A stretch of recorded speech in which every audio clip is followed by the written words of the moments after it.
biyayang dumating, pero marami din pong challenges na dumating. Pero salamat dahil siya rin din po ang nagbigay ng kalugtasan kay Lord.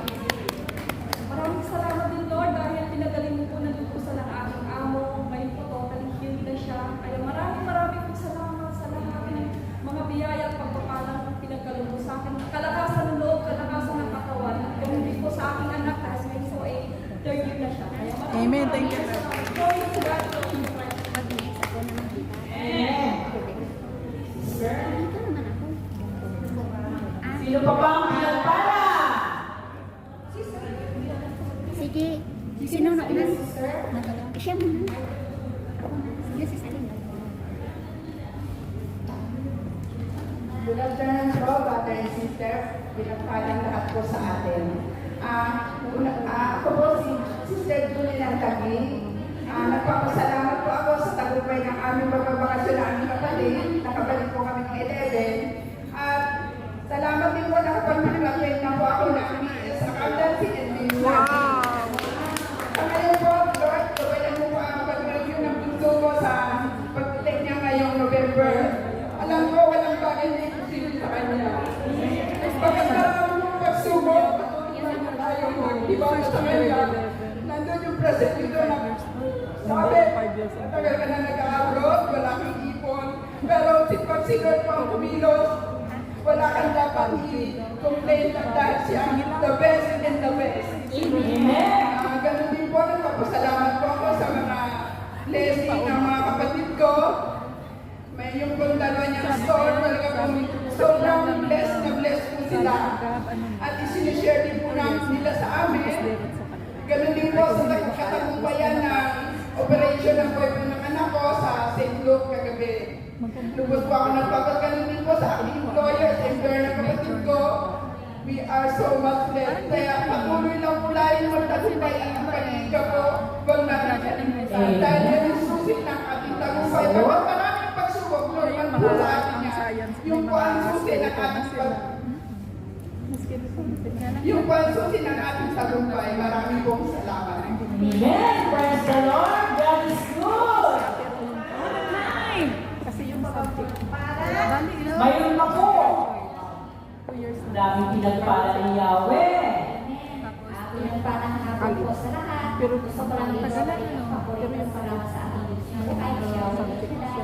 Thank you, Jesus, sa iyong blessing sa akin, sa iyong pag-ibig na walang sampay, walang tawa, walang isip. Patuloy lang, Lord, talaga no, absolutely. Alam mo, kasi yung nangyari sa akin ay, ang una, siyempre, ngayon, thank you, Lord, sa araw na ito, sa opportunity dito na nakapag-samba, nakapag-awit para sa kanya. It's a big blessing po para sa akin na nabigyan ko ng opportunity na nakapag-awit po sa choir. Thank you, Lord. And sa aking trabaho, thank you, Lord, sa aking talagang marami kami mga nagdaan.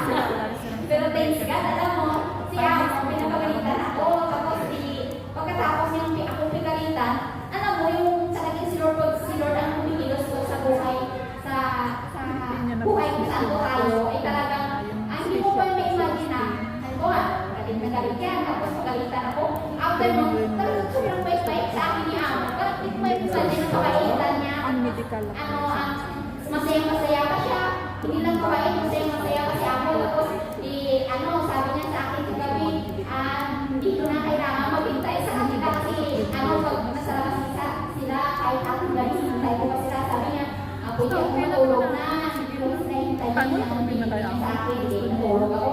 Pag-isip ko sa umaga, nakita ko may bag na nandun sa kusina, sabi ko may malaking bag dito, tapos nag-check ko nung natin dito, sa puno yung mga pagkain, sabi yung mga pagkain, sabi ko, dapat ng mga pagkain dito, sabi ko, parang mga special para lahat, na puno, hindi ko napictura. Tapos sabi niya, pagtanong ko, sabi ko, sir, ang dami mga pagkain doon sa rin, sabi niya, yung hindi siya, yung eat lang.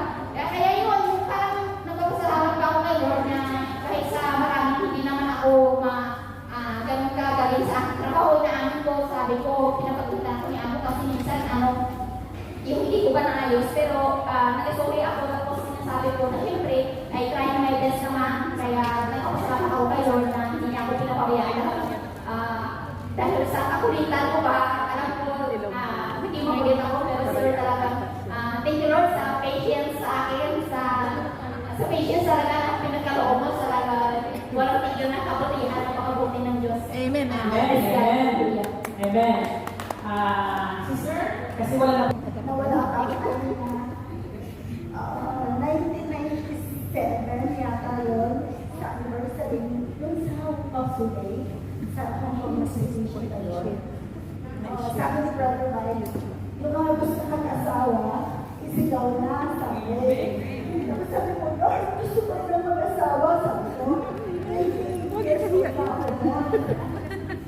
Tapos, nung natapos ang gawa, meron ako nadaan ng telephone booth sa Pagsulay, sa tapat ng child na.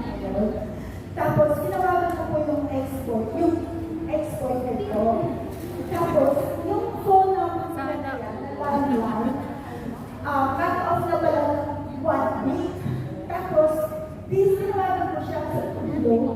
Tapos, ang nakasagot yung dahil sa kanya, kaya kami nagkakilala. Kasi may friend ako dito, tapos katulong nila.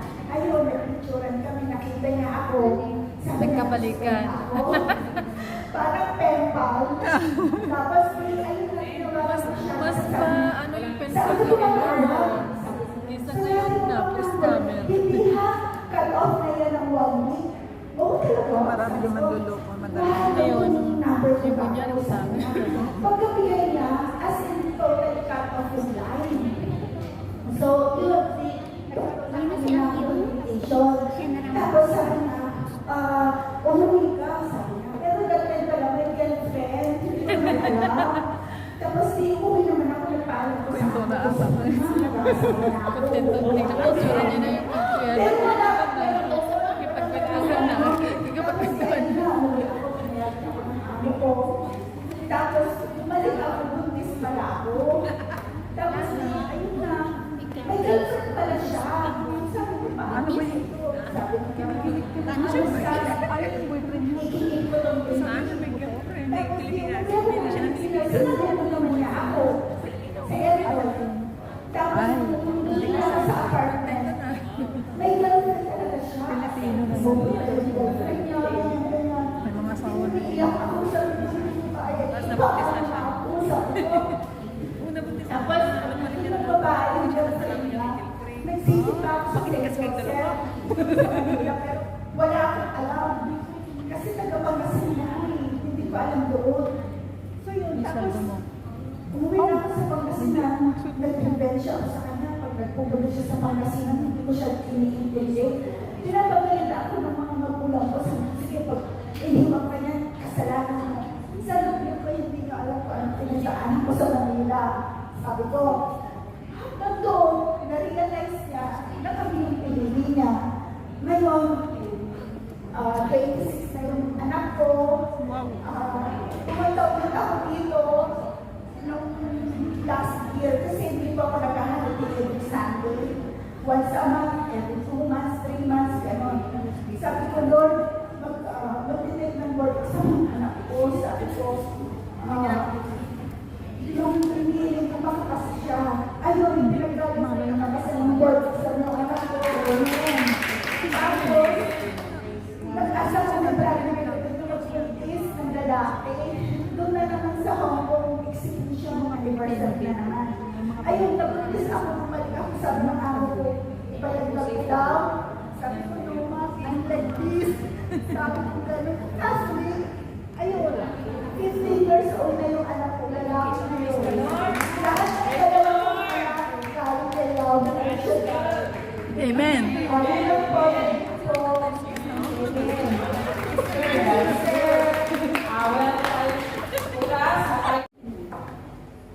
Papuri sa ating Diyos na buhay.